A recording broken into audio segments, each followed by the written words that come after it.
Ladies and gentlemen, we did it.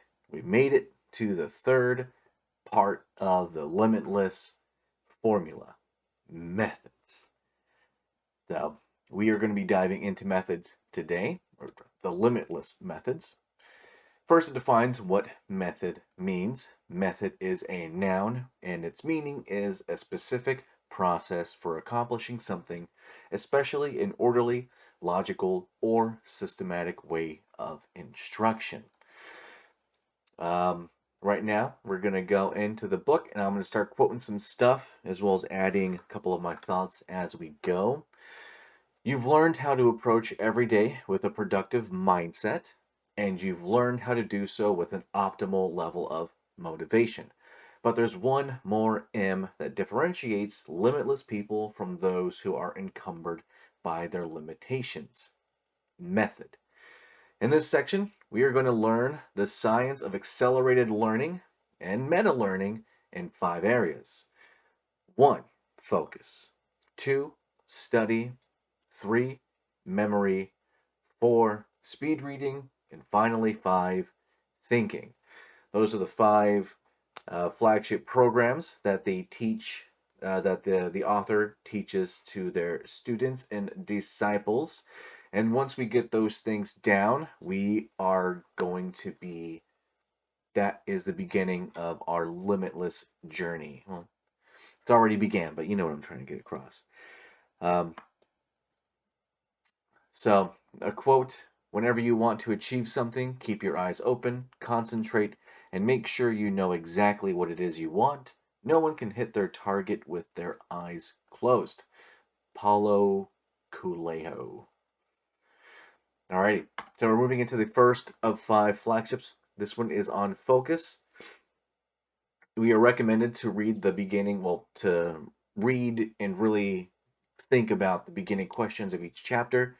These 3 are: what can I learn? What can I learn from what I'm like when I'm most focused?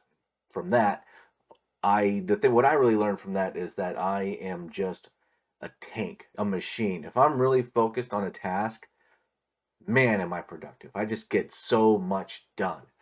Even if it's something that I don't know about, if I'm not knowledgeable on the topic, but I'm focused on learning that topic, then I just consume, and research and Google. Unfortunately, in the past, I did so while multitasking, which is like the bane of the limitless process. So it wasn't as good as I could have been, but what I have noticed is that I am very productive when I am super focused. How can I increase my ability to concentrate?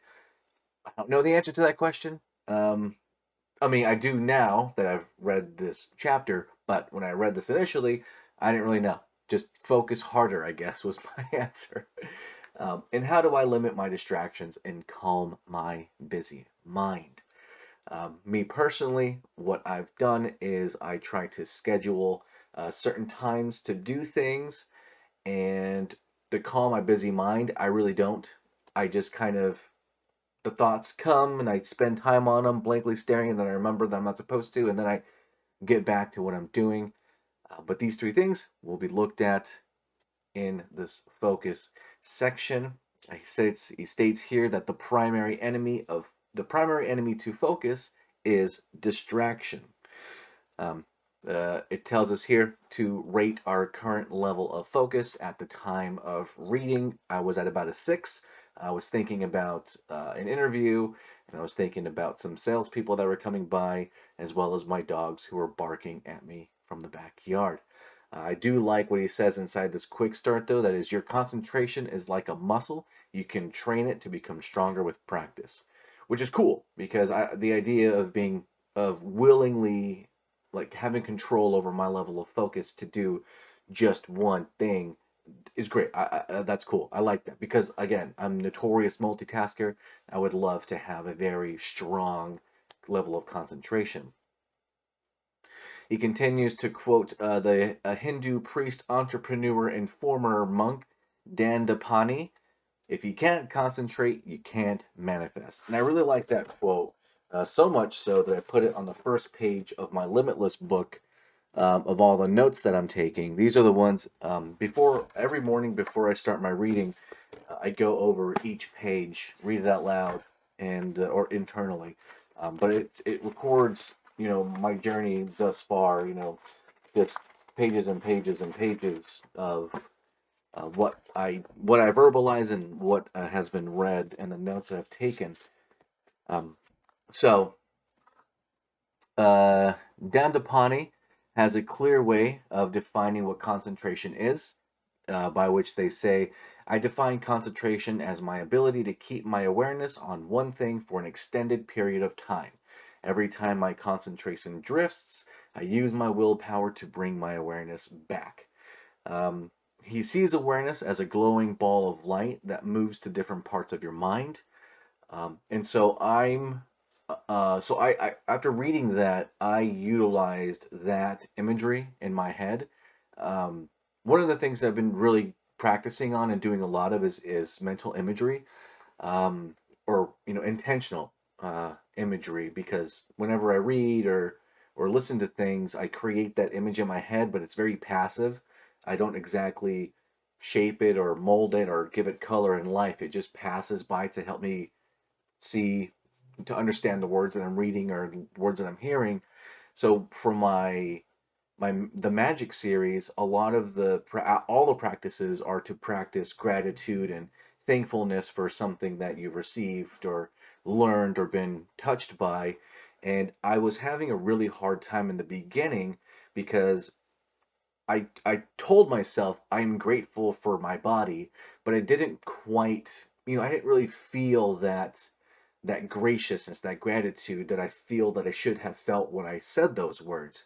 So what I started doing was I imagined a guy in my head that they lived a life that didn't have the thing that I was being gracious for.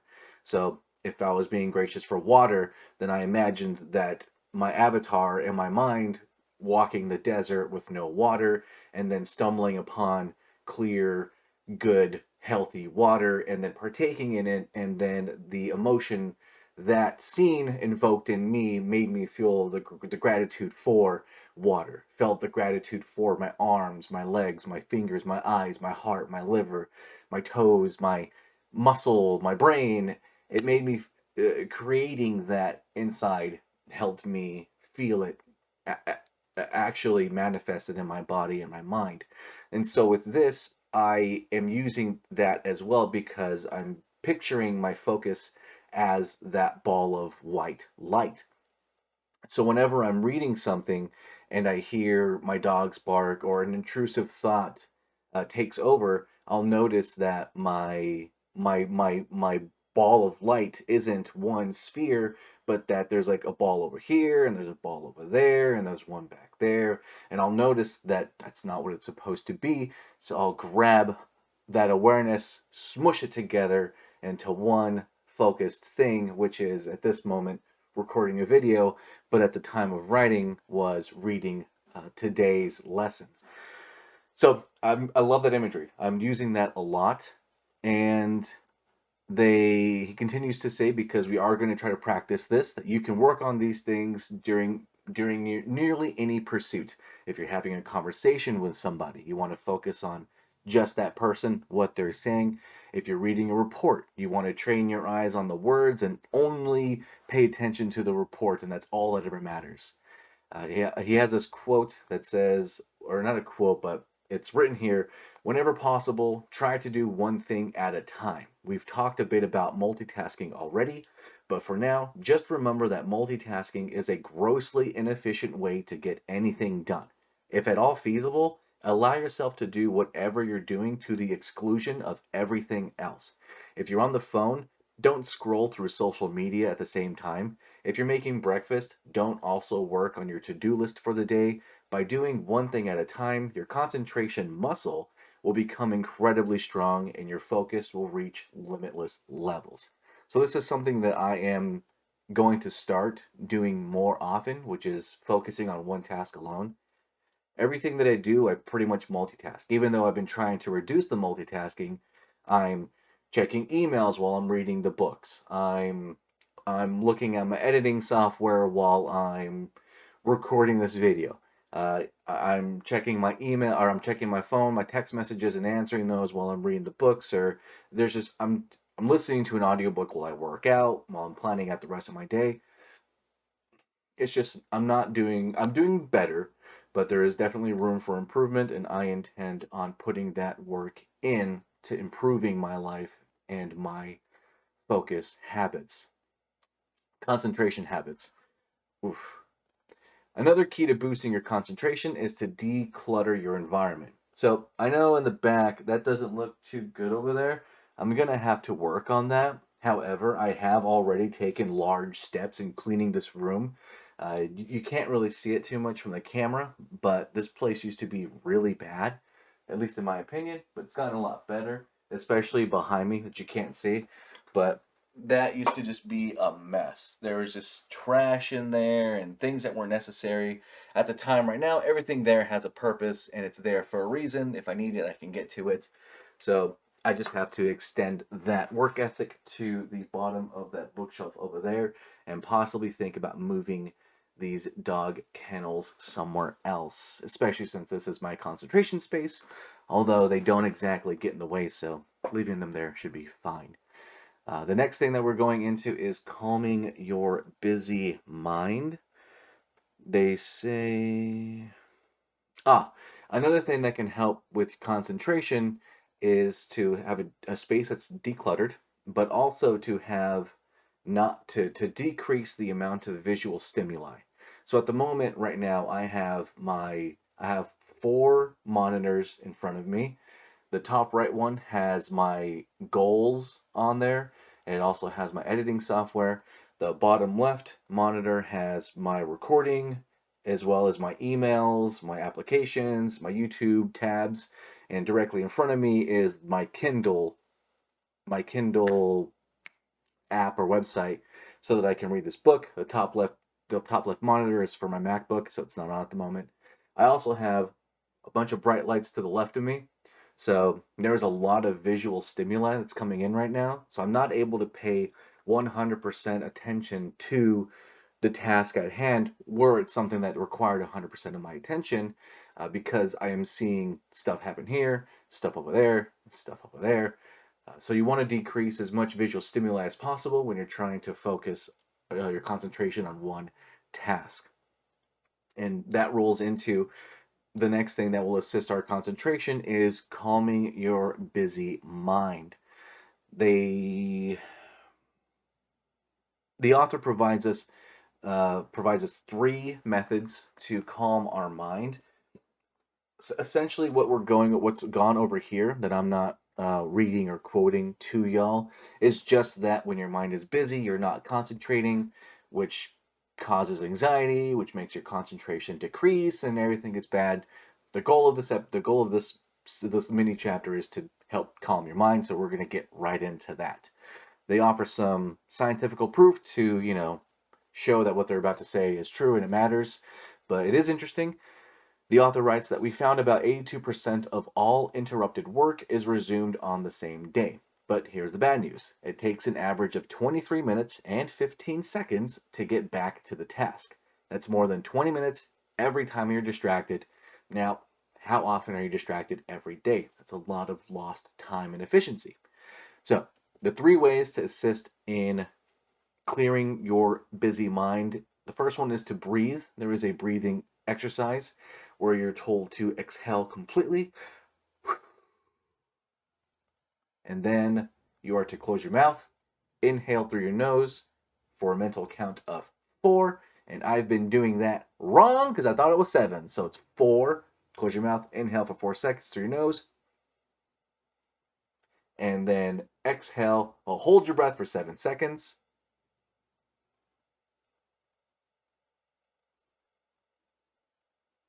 And then to exhale completely through your mouth, making the whoosh sound to a count of 8. Now do that 3 times. Well, 3 more times for a total of 4. I was doing that earlier. I did it once, and although I had these two backwards, I was inhaling for 7, holding for 4, exhaling for 8. I will now remember that it goes little number to big number, 4, 7, 8. It worked great. It worked really well. I was able to calm down, and it also, oddly enough, energized me. I was very present. Big fan of that. Definitely going to do it again before I start reading, before I start any task. I think I'm going to begin with that calming breath. The next one is the second thing to help calm your busy mind is to do something that has been causing you stress. This pretty much just goes back to what are your stray thoughts going to? I believe a few chapters ago, the author spoke about asking yourself before you start a task, is there anything about your intrusive thought that needs to be absolutely done right now before you start this task? And if the answer was yes, to do it, and then you don't have to worry about it anymore. So this pretty much feels. I read this and interpreted this the same way, that if there's something bothering you that's keeping you from concentrating, to take a moment, take some time, and to address that and get it out of the way, taken care of, and done. The third recommendation for helping us calm our busy mind is to schedule time for distractions. I thought this was fun. Um, I haven't done this primarily because I don't have any intrusive thoughts right now. There's nothing on my table that is something that I need to do right now. It has a time allotted to it that's coming up soon, so I will be dealing with it at that time. But the author notes in here that simply saying, "I'll worry about that later." It's not going to keep that worry from creeping back in 20 minutes. Instead, say, "I'll worry about that at 4:15." And so what you want to do, what they're proposing here, is that on your schedule you make a time dedicated to completing distracting thoughts. If it's 4:15 for you every day, so be it. 8 p.m., 10 p.m., whatever you need to do, whenever you need to allot the time to accomplish these tasks, as long as you're creating it so that you can allow yourself to concentrate, that's all the author is looking for. The next exercise, of course, is to schedule your next distraction time. I'm not being distracted at the moment. The things that I need to do have times allotted to them. So I am going to skip this one, unfortunately. Fortunately, I'm not sure. And then, of course, we have our review. Take a good look at your to do list, identify the things or the thing that is likely to invade your thoughts until it's done. Formulate a plan with a deadline on the task to get rid of the procrastination. Do something right now that changes your productivity environment so you can do a better job at staying on task. For that, I just cleaned my desk. My desk was starting to accumulate a bunch of little knickknacks and unnecessary items, so I cleaned off my desk. I feel much better having done so. And finally, practice a technique for calming your busy mind. I did the breathing thing. Does it work for you? Absolutely. If so, commit to using it regularly, and I totally will. So that is the section on focus, the first of five. And when I get back, the quote for this one is, "Nothing has such a power to broaden the mind as the ability to investigate systematically," which I think is cool because it's true, by Marcus Aurelius. Because it's true. If you are approaching an unknown topic and you just start poking and prodding and you know what you're doing and you're changing these variables as you're approaching this, you can identify and you can search and learn and explore this whole thing, and you can it's yeah, I love it. Big fan. The next one that we're up to is study. However, I have not read this because that would go over my 1 hour limit, or my I'm reading these in 1 hour blocks, dang it. I'm sorry. I'm supposed to be doing it for 25 and 5, but these books are rented. I don't own them. I'm trying to read this thing and get it completed. I think I'm doing an all right job at reading, learning, retaining, putting things into practice, creating something with the knowledge, making it into an approachable topic for myself, hopefully others. So the next episode, we will be moving on to the next flagship, which will be study. Until then, y'all stay learning, stay healthy, and be limitless.